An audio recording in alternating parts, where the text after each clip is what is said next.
Okay, hello everyone. This is the first thing that I am recording, although it might not be the first in the video that I'm planning. Actually, you know what? It will be the first in the video that I'm planning. Okay, so what I am doing now is because this is right after doing the 3-hour stream, and I decided to keep playing the game because there are more shit. So I will record and post every new thing that I find. If I feel up to it, and if when I ask people if they want it, they say yes. So, yeah, but this is the only time that I'm going to be talking. The rest is just going to be by myself. I'm not going to have my mic plugged in. So yeah, this one will just be non-commentary, just showing what I found. Unless I really, really want to talk about what I just saw. But yeah, there we go. Timing. What is comedic timing? How does it work? How long should it last? How can it be used to effectively silence your political enemies? And more importantly, can it be taught in its entirety within 90 seconds? Thankfully, the answer to all of these questions is yes. Let's dive deeper. If you've ever told a joke or made someone laugh, in all likelihood, you did it while standing 50 to 80 centimeters from them in a room of no more than 76 degrees Fahrenheit, with one of your arms raised straight upward at a 15-degree angle from your body. These are the optimal conditions for good comedic timing. To begin the joke, start by stating and spelling your name. Next, provide a brief synopsis of the joke, including the specific times at which the recipient of the joke will laugh, and then spell out your name a second time. With these steps complete, it's time to begin the humor. Speak the entire joke in no more than 18 seconds and no less than 13 and a half, pausing only for bathroom breaks when necessary. When the joke has concluded, it is customary to inform your listener that the joke is over by declaring in your loudest possible voice, "I'm Dunny with the funny." Let's practice screaming, "I'm Dunny with the funny" now. I'm Dunny with the funny, hell yeah! Good. This saying is a perfect example of expectations management, which is the cornerstone of good comedy.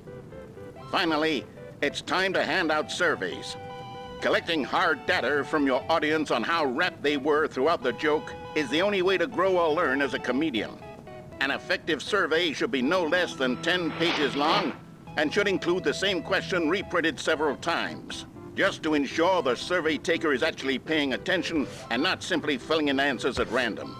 And that's all there is. With these strategies at your disposal, you'll have audiences doubled over in laughter and even tripled over in laughter in no time at all. Just remember to let them stop laughing at some point, you gut-busting little scamp. After all, we're each of us needed on the front lines of the war to fight the 12-legged invader who threaten our very existence and who very likely die in a hailstorm of bullets and mandibles. All of us must be prepared to give our lives to this noble cause, just as our children must do after us, and their children after them.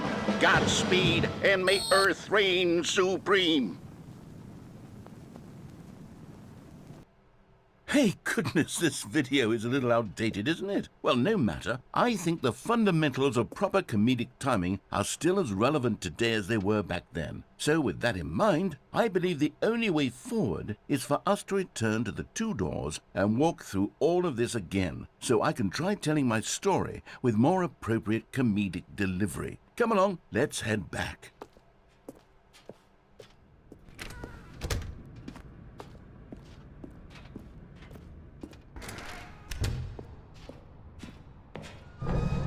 I can feel it.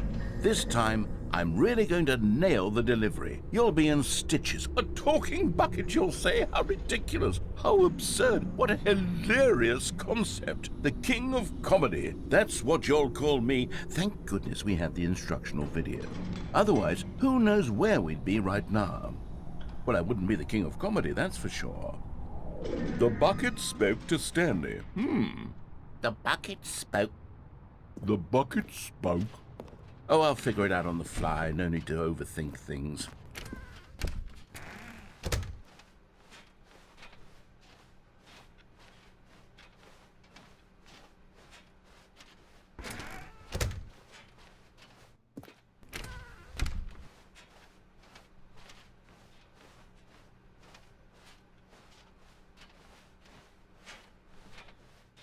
Here we go. You ready? When Stanley and the bucket came to a set of 2 open doors, they entered the door on the left.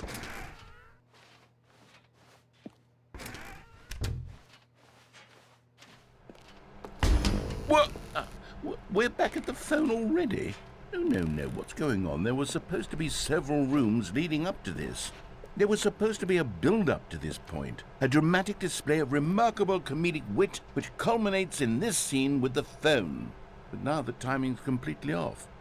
The joke will never land, well, not the way it was meant to. And it's all my fault. I must have forgotten that the phone room comes immediately after the 2 doors room. What an egregious mistake.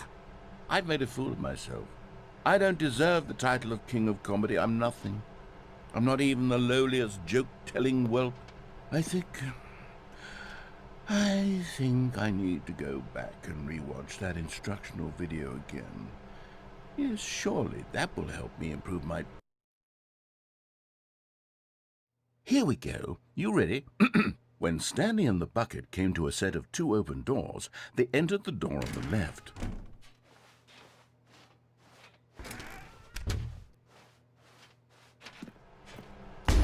What? We're back at the phone already? No. Here we go. You ready? When Stanley and the bucket came to a set of 2 open doors, they entered the door on the left. No. You were supposed to go through the door on the right, leading back to the phone. Did you not even look at the instructional video? I think this is all covered very clearly. There's no way I can make the comedic timing work now. It's done. The joke is completely done and over. It's all your fault, Stanley.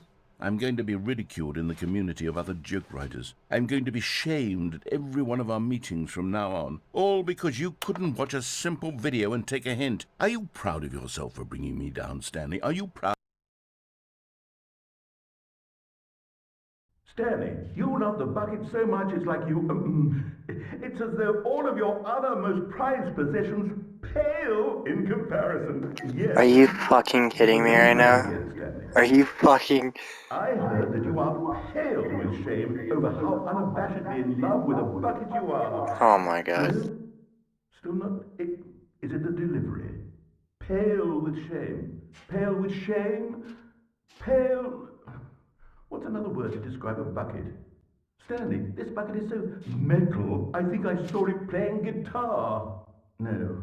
We're getting away from making fun of Stanley's obsession with the bucket, which was the whole point of this. I'm no good at these jokes. I need more instructional videos. That's exactly what it is. That's what will make me the king of comedy again. More instructional videos. Let's see.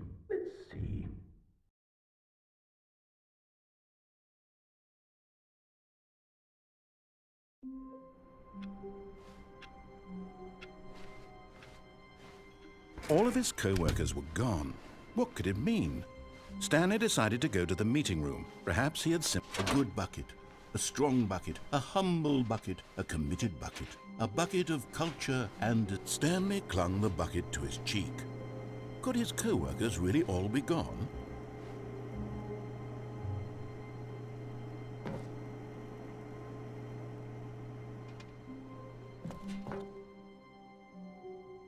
Yes, whispered the bucket into Stanley's ear.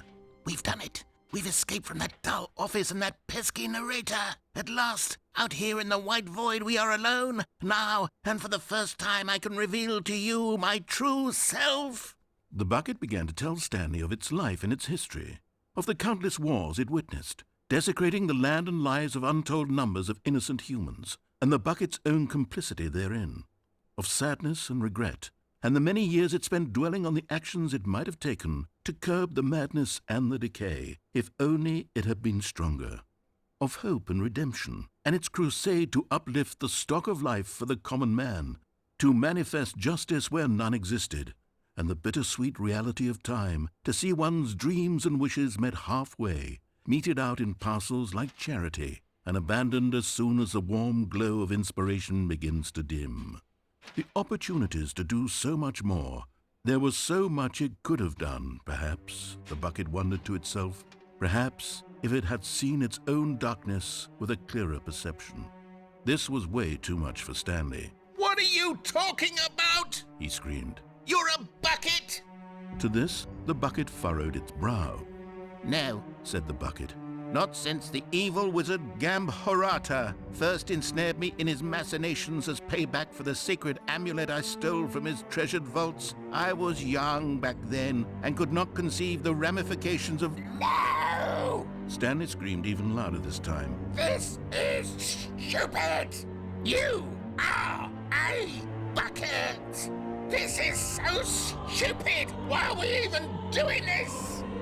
As Stanley screamed and screamed and screamed, the bucket revealed its true form, transforming into a mighty beast of untold power, its fangs glistening like...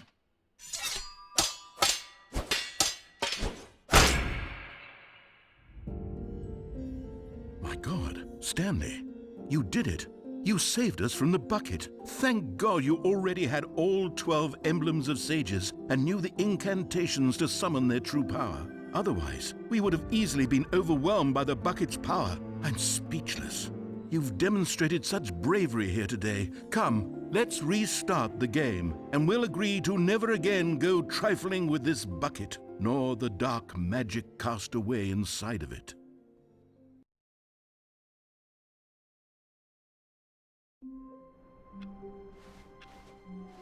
All of his co-workers were gone. What could it mean? Stanley decided to go to the meeting room. Perhaps, the embrace of an old friend, a weathered companionship that stands the test of time.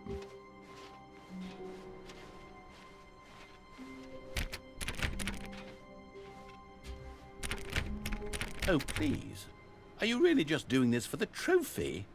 Click a door 5 times? Is that all you think a trophy is worth? No.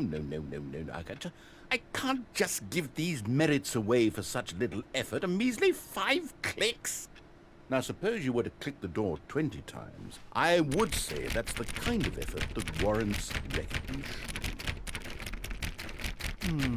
I have to say, I'm still not feeling the satisfaction of witnessing true effort for a noble cause. Perhaps 50 clicks will do it. Yes, almost certainly 50 clicks.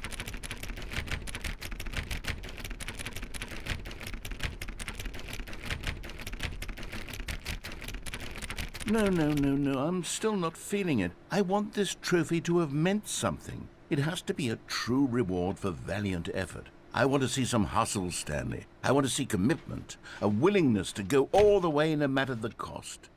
Why don't you put 20 bucket touches into door 417?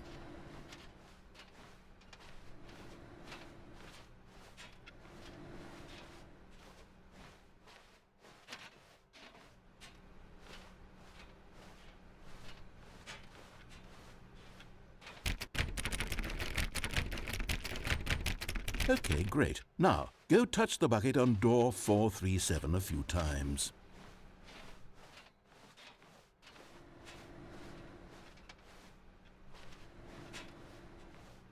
Yes, now we're getting somewhere. How about door 415? Give it some bucket love.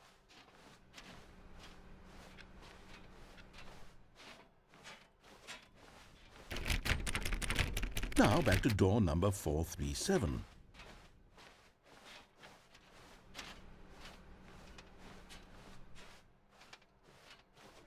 You know, I think the copy machine needs some attention. Why don't you rub the bucket on it a bit? All right, back to room 417. I'm really feeling it now. I think we're getting somewhere. Okay, now bring the bucket on top of employee 419's desk. Yes, this is great. Now the bucket knows exactly what it's like to be employee 419. Now, let's introduce it to door 416.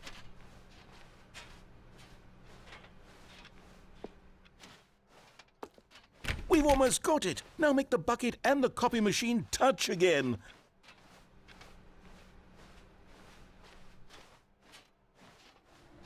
Finish it off, Stanley. 5 touches of the bucket on door 430. Yes! We did it! Wow! That felt amazing. You know, not all buckets will get this kind of experience.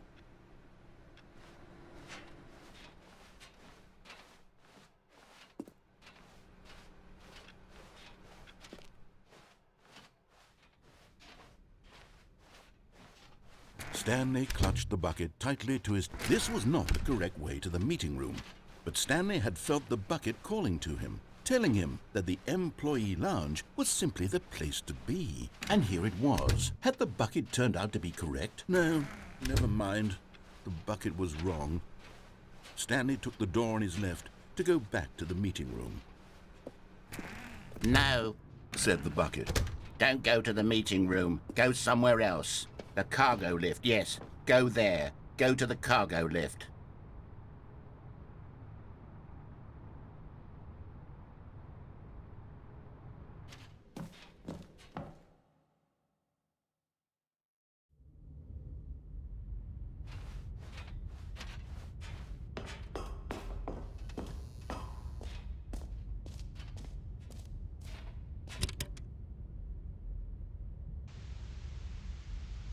Okay, this is day number 295, tape number...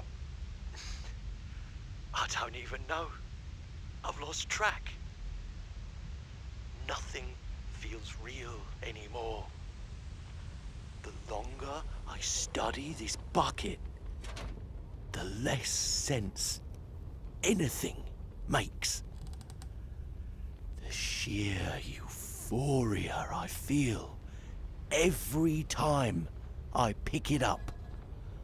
No matter how many times I've done it, it's always the same feeling. And the emptiness in my chest when I set it down. It doesn't make sense. There's no explanation for it. I still haven't figured out why I see the world so differently when this bucket is in my arms. Why everything feels so... What do I do with this treasure? I can monetize it. Yes. It's unthinkable the amounts of money people will pay for even just an hour with the bucket. This is my golden ticket. But I have to be careful, because as soon as this gets out, there's going to be a target on my back. Even now, I don't know who might be trying to get... What's that? Who's there?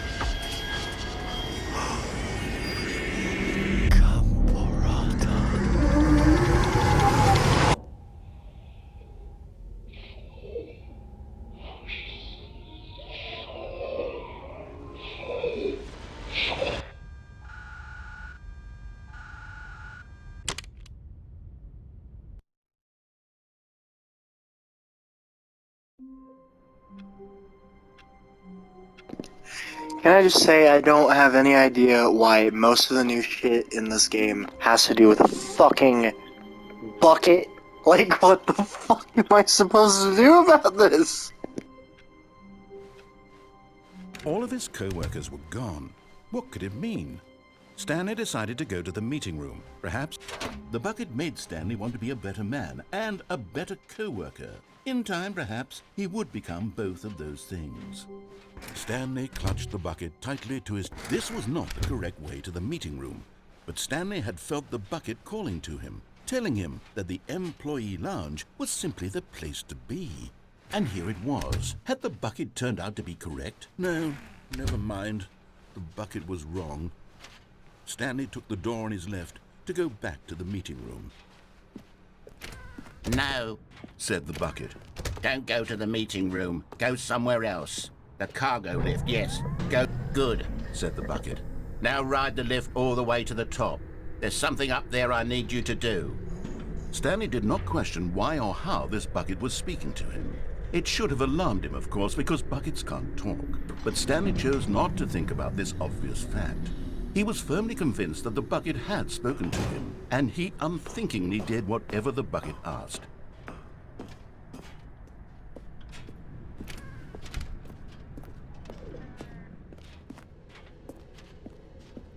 No, stop.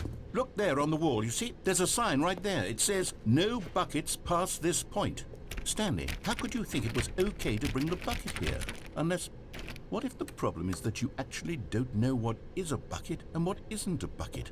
I suppose that would explain a lot about your behavior up to this point. Which, if that's true, well, my goodness, I think we have to do something about it. This misunderstanding could have dire consequences on the entire rest of the game if not addressed quickly and properly. So much of the impact of the story is dependent on your understanding of what is and isn't a bucket. Please, step in here for a moment.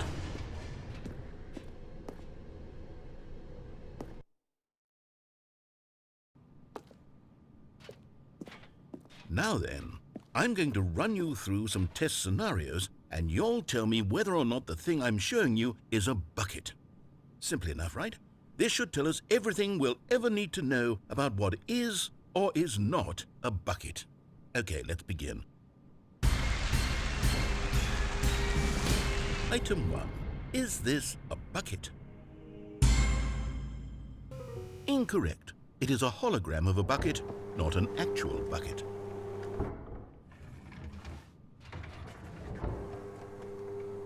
Item 2. Is this a bucket? Correct. It is a 3D printed recreation of a bucket, not an actual bucket.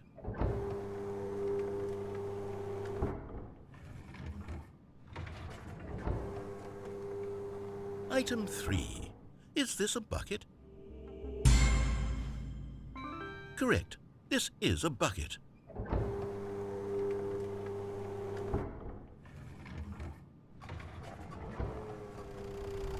Item 4.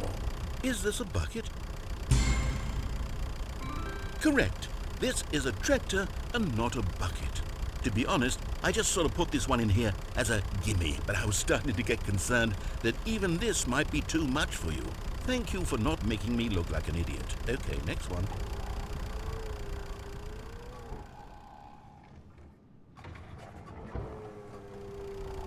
Is this a bucket? Incorrect. This is a bucket.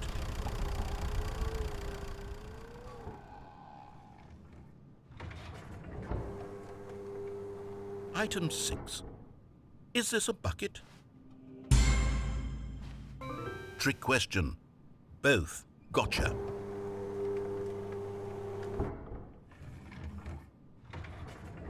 Item... Wait, hold on. I can't find the next one. Let me see. It should be around here somewhere.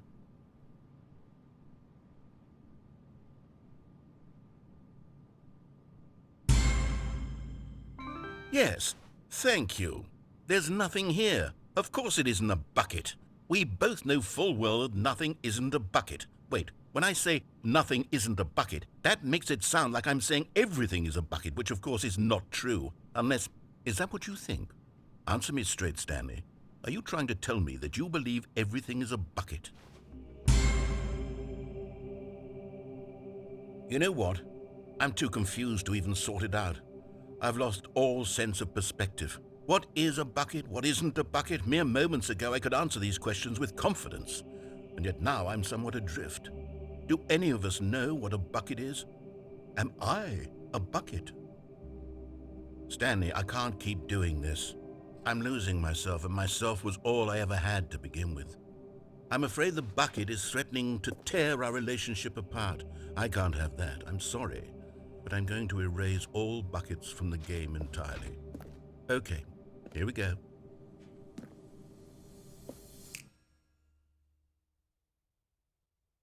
What happened? Is everything gone? Why did everything disappear? Wait, was everything a bucket? Every single thing in the Yes. game was a bucket. Yes. Oh my God, I had no idea. How could... Except me. I'm not a bucket after all. I And you, guess. Stanley, you're still here. You're not a bucket either. Oh, I this is guess. wonderful news. We're not buckets.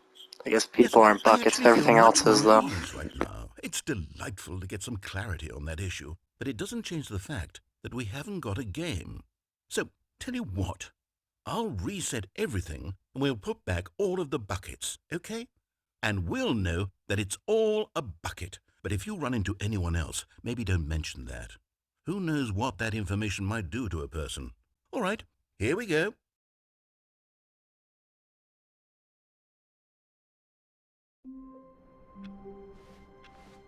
All of his co-workers were... Wait, no. This isn't the right office, is it? Is this Stanley's office?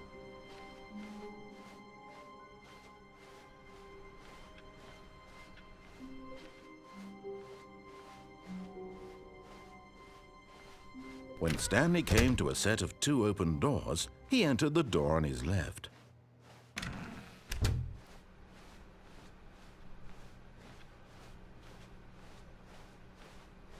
Yet there was not a single person here either. Feeling a wave of disbelief, Stanley decided to go up to his boss's office, hoping he might find an answer there. Coming to a staircase, Stanley walked upstairs to his boss's office.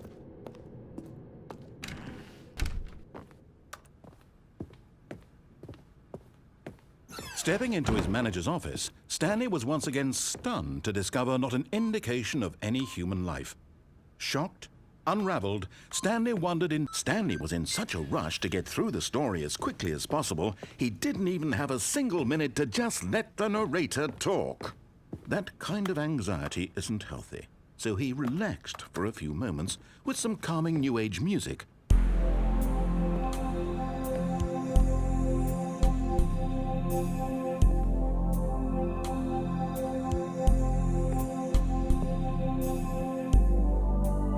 Feeling soothed and rejuvenated, Stanley calmly walked forward into the opened passageway.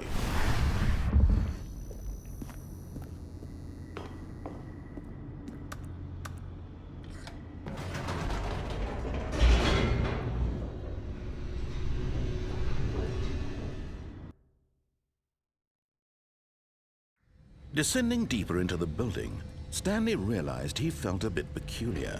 It was a stirring of emotion in his chest, as though he felt more free to think for himself, to question the nature of his job. Why did he feel this now, when for years it had never occurred to him? This question would not go unanswered for long.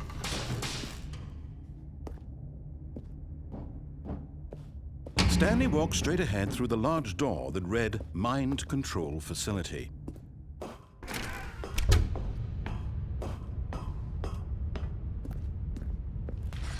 The lights rose on an enormous room packed with television screens. What horrible secret did this place hold? Stanley thought to himself. Did he have the strength to find out?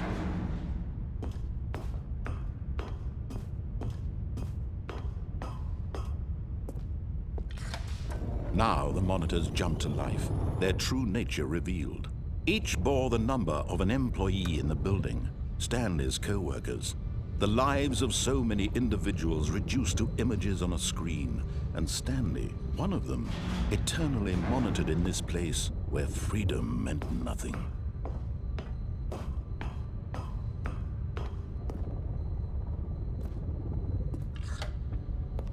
This mind control facility, it was too horrible to believe. It couldn't be true. Had Stanley really been under someone's control all this time? Was this the only reason he was happy with his boring job? That his emotions had been manipulated to accept it blindly?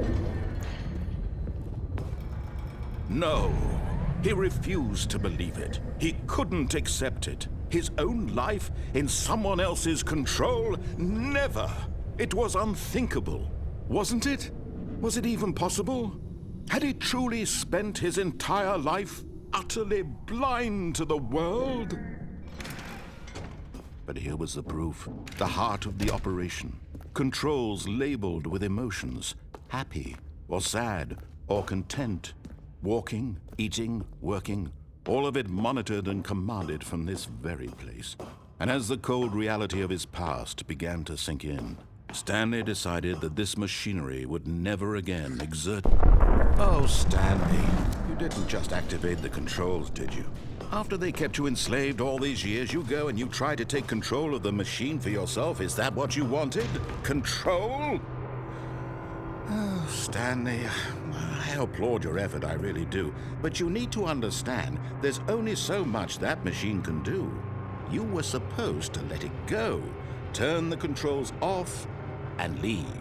If you want to throw my story off track, you're going to have to do much better than that. I'm afraid you don't have nearly the power you think you do. For example, and I believe you'll find this pertinent, Stanley suddenly realized he had just initiated the network's emergency detonation system. In the event that this machine is activated without proper DNA identification, nuclear detonators are said to explode, eliminating the entire complex. How long until detonation then? Let's say, 2 minutes. Ah, now this is making things a little more fun, isn't it, Stanley? It's your time to shine. You are the star. It's your story now. Shape it to your heart's desires. Oh, this is much better than what I had in mind. What a shame we have so little time left to enjoy it. Mere moments until the bomb goes off. But what precious moments each one of them is. More time to talk about you, about me, where we're going, what all this means. I barely know where to start. What's that? You'd like to know where your co-workers are? A moment of solace before you're obliterated? All right, I'm in a good mood. You're gonna die anyway. I'll tell you exactly what happened to them. I erased them. I turned off the machine. I set you free. Of course, that was merely in this instance of the story. Sometimes when I tell it, I simply let you sit there in your office forever, pushing buttons endlessly and then dying alone. Other times, I let the office sink into the ground, swallowing everyone inside, or I let it burn to a crisp. I have to say this, though, this version of events has been rather amusing. Watching you try to make sense of everything and take back the control wrested away from you, it's quite rich. I almost hate to see it go. But I'm sure whatever I come up with on the next go-around will be even better. My goodness, only 34 seconds left. But I'm enjoying this so much. You know what? To hell with it. I'm going to put some extra time on the clock, why not? These are precious additional seconds, Stanley. Time doesn't grow on trees. Oh dear me, what's the matter, Stanley? Is it that you have no idea where you're going or what you're supposed to be doing right now? Or did you just assume when you saw that timer that something in this room was capable of turning it off? I mean, look at you.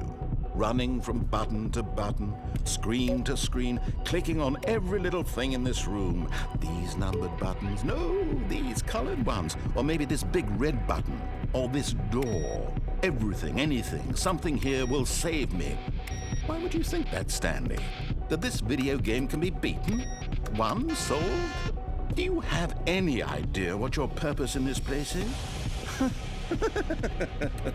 Stanley, you're in for quite a disappointment. But here's a spoiler for you. That timer isn't a catalyst to keep the action moving along. It's just seconds ticking away to your death. You're only still playing instead of watching a cutscene because I want to watch you for every moment that you're powerless. To see you made humble. This is not a challenge. It's a tragedy. You wanted to control this world, that's fine.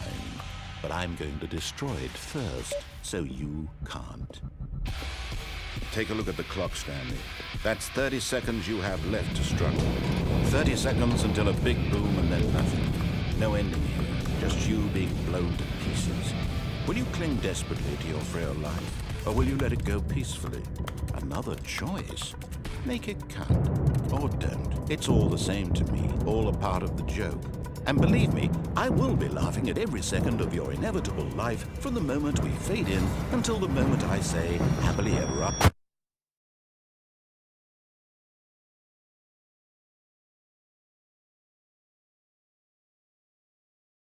mind control facility. Although this passageway had the word escape written on it, the truth was that at the end of this hall, Stanley and the bucket would both meet a violent death. The door behind them was not shut. Stanley and the bucket still had every opportunity to turn around and get back on track. At this point, Stanley and the bucket were knowingly walking forward into a very painful death for each of them.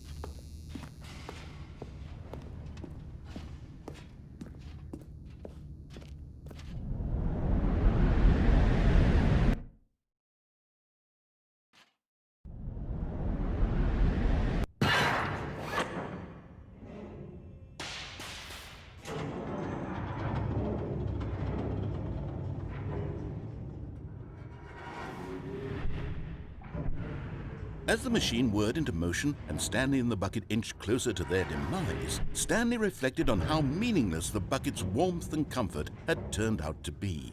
To be sure, it puts the mind and the soul at ease to embrace the bucket, but what use is a sense of ease when you're about to be crushed to death? This is what Stanley thought to himself, and he sort of kicked himself for wasting so much time carrying a bucket everywhere. Farewell, Stanley.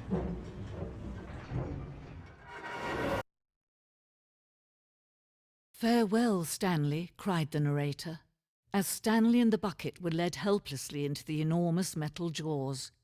In a single visceral instant, the bucket's life came to an end, as it was crushed violently to death.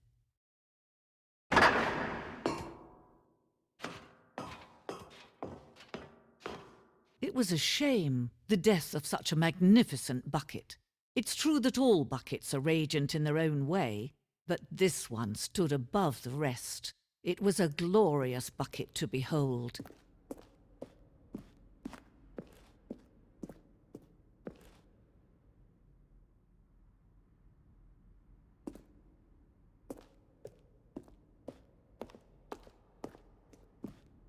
Can you see how arrogant it was for Stanley to take a bucket like this and to claim it for his own? Can you see the hubris that blinded him? Can you see that the bucket is far more noble than Stanley will ever be in his short life?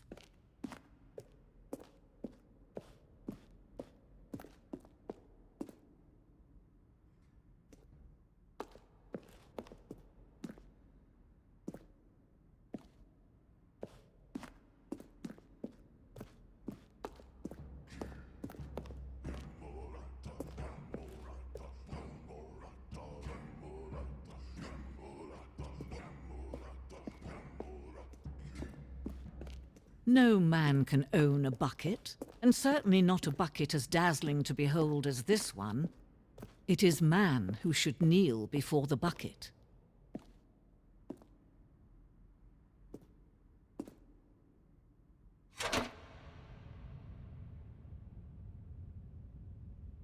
But there is something we can do together, you and I, that will right this terrible wrong. Let Stanley die. Let him be crushed by the machine. Don't reset the game. Don't give him another opportunity to run off with another beautiful bucket.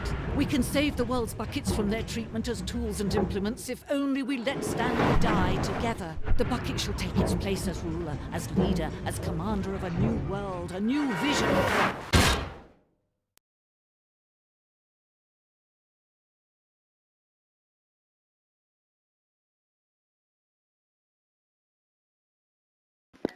I forgot to start the recording a little bit earlier.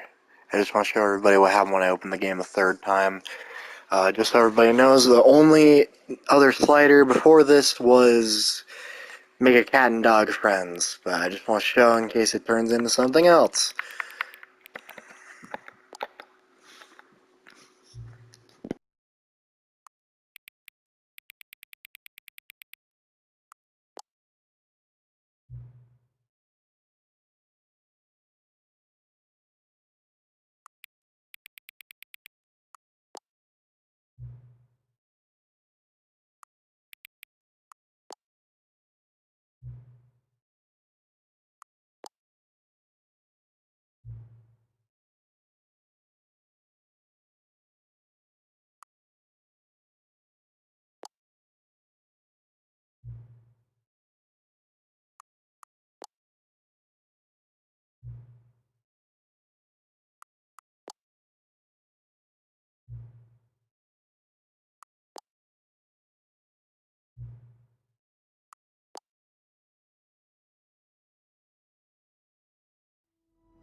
Yet another recording.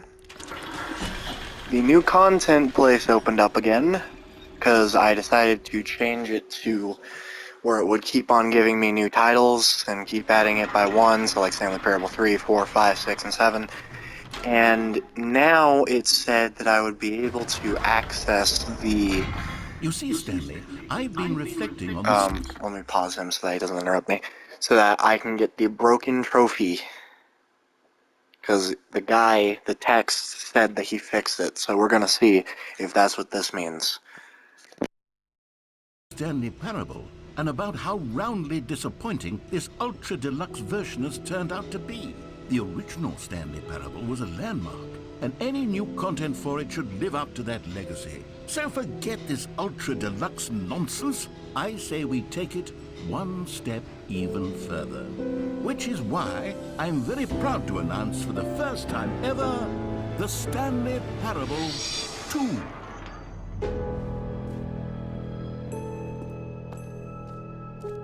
Yes, you see, isn't this far superior to a measly port with a few minor additions? Think of all the new territory we'll cover with a fully fledged sequel. An entirely new experience, built from the ground up.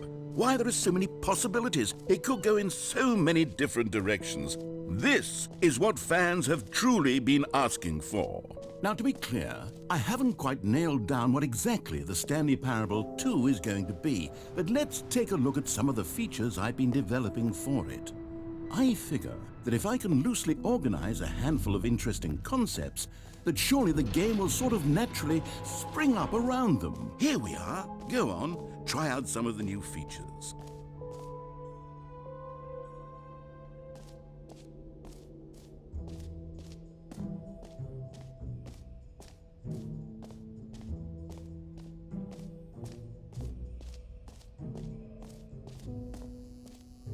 Now, here's something special. You remember that broken test trophy that got left in the game on accident?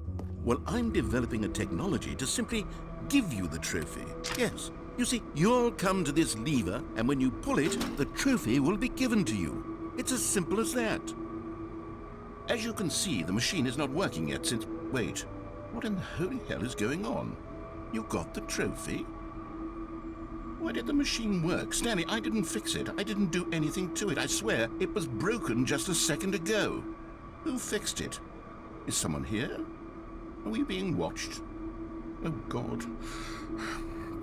Composure. Composure. Yes, as you can see, the machine is working as normal, as I intended. It truly speaks to the awe-inspiring magic of the Stanley Parable 2. Breathe. Just breathe.